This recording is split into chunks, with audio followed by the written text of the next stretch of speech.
नमस्कार दोस्तों, स्वागत है आपका चैनल माइंडेड मैन की एक और नए वीडियो में। दोस्तों, इस समय की टॉप डिफेंस और वर्ल्ड अफेयर्स से जुड़ी खबरों के बारे में इस वीडियो में हम बात करने वाले हैं, इसलिए वीडियो को अंत तक जरूर देखिएगा। तो चलिए शुरू करते हैं इस वीडियो को।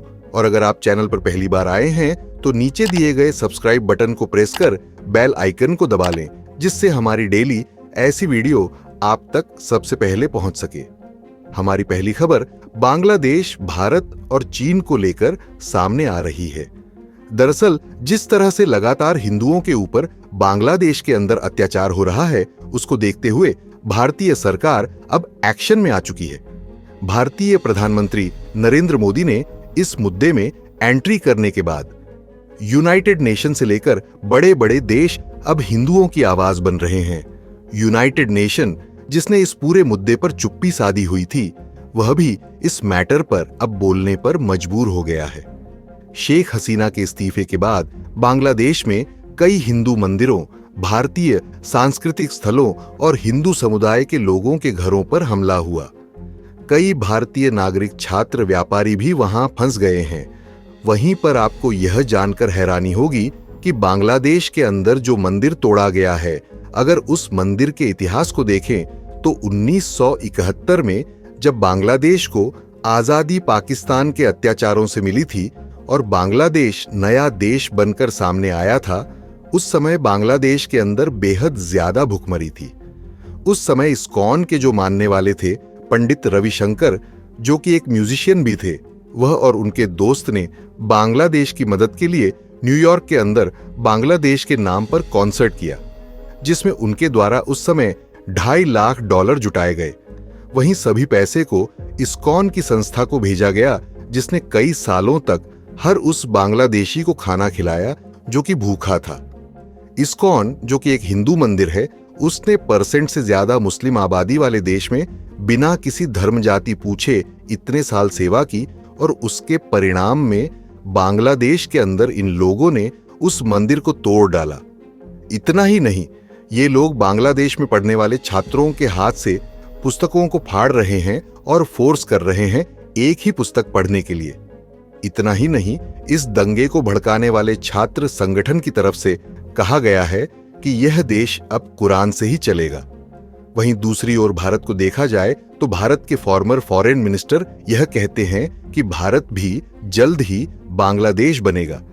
साथ ही हिंदुओं पर हो रहे इस तरह के अत्याचारों पर राहुल गांधी ने चुप्पी साधी रखी है, जबकि उन्हीं की पार्टी के लोग बोल रहे हैं कि बांग्लादेशी हिंदुओं से हमें क्या लेना है। लेकिन जब से भारतीय प्रधानमंत्री नरेंद्र मोदी ने ट्वीट करके हिंदुओं का मुद्दा उठाया है, उसके बाद सरकार से लेकर दुनिया भर के देश और यूनाइटेड नेशन अब इस मुद्दे से अपनी चुप्पी तोड़ रहा है, जबकि बांग्लादेश के हिंदू भी अब उठ खड़े हुए हैं। सबसे पहले भारत सरकार की तरफ से एक हाई लेवल कमेटी बनाई गई है, जो कि बांग्लादेश में हो रही इन सभी घटनाओं की निगरानी करेगा। इसके अलावा वहां पर रह रहे हिंदू और अल्पसंख्यकों की सुरक्षा को यह कमेटी सुनिश्चित करेगी। यह फैसला बांग्लादेश में हो रही अशांति के बीच लिया गया है। रिपोर्ट के अनुसार बांग्लादेश में हिंदू अल्पसंख्यक हमलों का सामना कर रहे हैं और कई लोग भारत में घुसपैठ करने की कोशिश कर रहे हैं। इसके अलावा भारत ने अपनी सेना को चारों तरफ बॉर्डर पर भारी मात्रा में तैनात कर दिया है, जिससे इलीगल तौर पर बांग्लादेशी भारत की सीमा के अंदर ना घुसे। इसके अलावा जंगल, पहाड़ और नदियां, सभी जगह पेट्रोलिंग तेज कर दी गई है। साथ ही कई राज्य में कई जगह पर रात के समय कर्फ्यू भी लगाया जा रहा है। बांग्लादेश में बने हालातों को देखते हुए लगातार भारत सरकार के द्वारा उठाए जा रहे इन कदमों को देखते हुए यूनाइटेड नेशन, जो कि काफी लंबे समय से चुप्पी साधे बैठा था और भारत के हर छोटे बड़े मसले पर ह्यूमन राइट्स का ज्ञान देता था, उसने भी अब अपनी चुप्पी तोड़ी है। संयुक्त राष्ट्र ने बांग्लादेश में अल्पसंख्यकों पर हो रहे हमलों की चिंता जताई है। यूनाइटेड नेशन के प्रवक्ता ने कहा है कि वह किसी भी जातीय हमलों या हिंसा को भड़काने की कार्रवाई के खिलाफ है और बांग्लादेश जल्द से जल्द अपने हालातों को कंट्रोल करे। जिस तरह से बांग्लादेश के अंदर प्रेशर क्रिएट हो रहा है, उसको देखते हुए मोहम्मद यूनुस, जो कि इंटरिम गवर्नमेंट के चीफ हैं, बांग्लादेश के अंदर उन्होंने पद संभालते ही शांति की अपील की है और हिंसा करने वालों के खिलाफ सख्त कार्रवाई का वादा किया है। जिस तरह से लगातार सोशल मीडिया पर और भारत के द्वारा हिंदुओं की आवाज को उठाया जा रहा है, उसको देखते हुए बांग्लादेश के अंदर भी अब हिंदू समुदाय जाग उठा है और साथ में मिलकर बड़ा आंदोलन इन दंगाइयों के खिलाफ कर रहा है।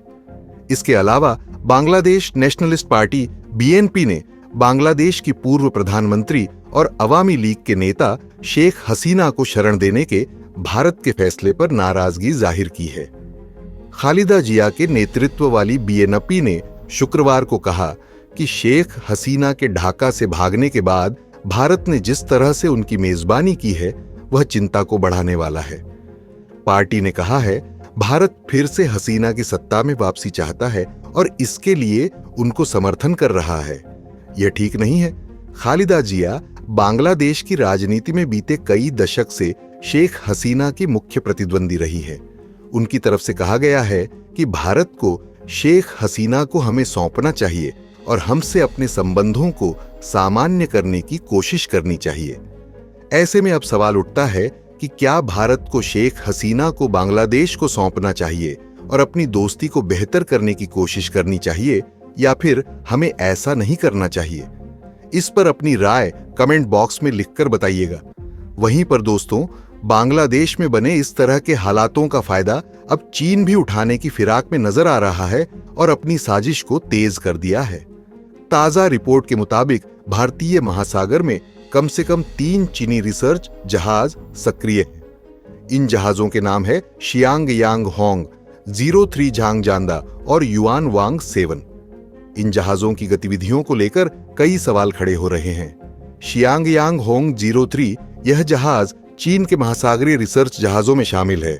इसमें अंडर वाटर मैपिंग, मरीन सर्वे और डेटा कलेक्शन के लिए उन्नत उपकरण लगे हुए हैं। हालांकि इसे वैज्ञानिक रिसर्च के लिए बनाया गया है, लेकिन इसका इस्तेमाल इंटेलिजेंस कलेक्शन के लिए भी हो सकता है, जो कि सेना के काम आ सकता है। इस समय यह जहाज कहां पर है, आप स्क्रीन पर दिखाए गए मैप में देख सकते हैं।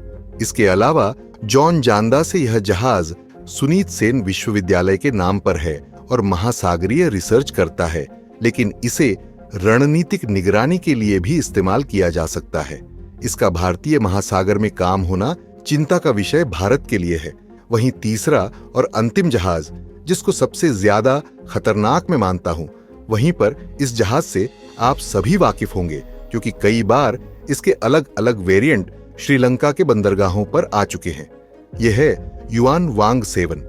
यह जहाज ट्रैकिंग और टेलीमेट्री के लिए उपयोगी है। इसका मुख्य काम सैटेलाइट लॉन्च और इंटरकॉन्टिनेंटल बैलिस्टिक मिसाइल को ट्रैक करना है।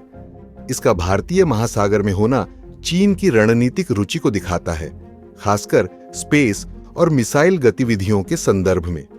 जब भी भारत कोई मिसाइल वगैरह का परीक्षण करने वाला होता है, यह जहाज अक्सर भारतीय महासागर में स्पॉट होता है। इसकी इन्हीं खासियतों के चलते भारत ने श्रीलंका के ऊपर प्रेशर बनाया था कि वह चीनी जहाजों को अपने बंदरगाह पर आने का मौका न दे, जिस पर भारत की चिंताओं को समझते हुए शुरुआत में तो श्रीलंका मान गया था, लेकिन अब उसने वापस से डील दे दी है। इन तीनों जहाज की लोकेशन आप इस समय स्क्रीन पर देख सकते हैं। इसके अलावा भारतीय महासागर में कई महत्वपूर्ण स्ट्रैटेजिक पॉइंट है, जैसे कि मलाका स्ट्रेट की जगह, जहां से विश्व का काफी तेल व्यापार गुजरता है। चीनी जहाजों की बढ़ती उपस्थिति इन महत्वपूर्ण जलमार्गों पर चीन के प्रभाव को बढ़ाने के प्रयास को दिखा सकती है। भारत और उनके साथी देशों जैसे अमेरिका, जापान और ऑस्ट्रेलिया इन जहाजों की गतिविधियों पर नजर रखे हुए हैं। इन गतिविधियों से यह स्पष्ट होता है कि चीन की क्षेत्रीय रणनीतिक रुचियां बढ़ रही हैं। भारत और उसके साझेदारों को सतर्क रहना और अपनी समुद्री सुरक्षा को मजबूत करना बेहद जरूरी है।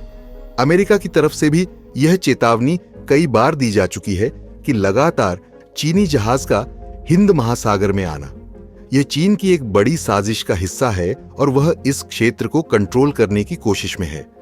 आपको बता दें कि दुनिया भर का 80% से ज्यादा तेल इसी रास्ते से होकर गुजरता है और यह एक मुख्य व्यापार मार्ग भी है जहां 1 लाख से ज्यादा शिप हर साल गुजरते हैं, यानी कि काफी बिजी एरिया भी है। बांग्लादेश के अंदर बने इस माहौल और चीन की इस नई साजिश पर आपकी क्या राय है, कमेंट बॉक्स में लिखकर बताइएगा। दोस्तों, इस वीडियो में इतना ही। जल्दी मिलते हैं अगली दूसरी वीडियो में। अगर आपको यह इंफॉर्मेशन और वीडियो पसंद आई हो तो वीडियो को लाइक करके हमारी आने वाली डेली ऐसी वीडियो के लिए चैनल माइंडेड मैन को सब्सक्राइब करना ना भूलिएगा। साथ ही अगर आपका कोई सवाल या फिर कोई सजेशन है तो कमेंट बॉक्स में लिखकर बताइएगा। मैं जवाब देने की पूरी कोशिश करूंगा। फिर मिलेंगे ऐसी एक नई वीडियो के साथ। धन्यवाद।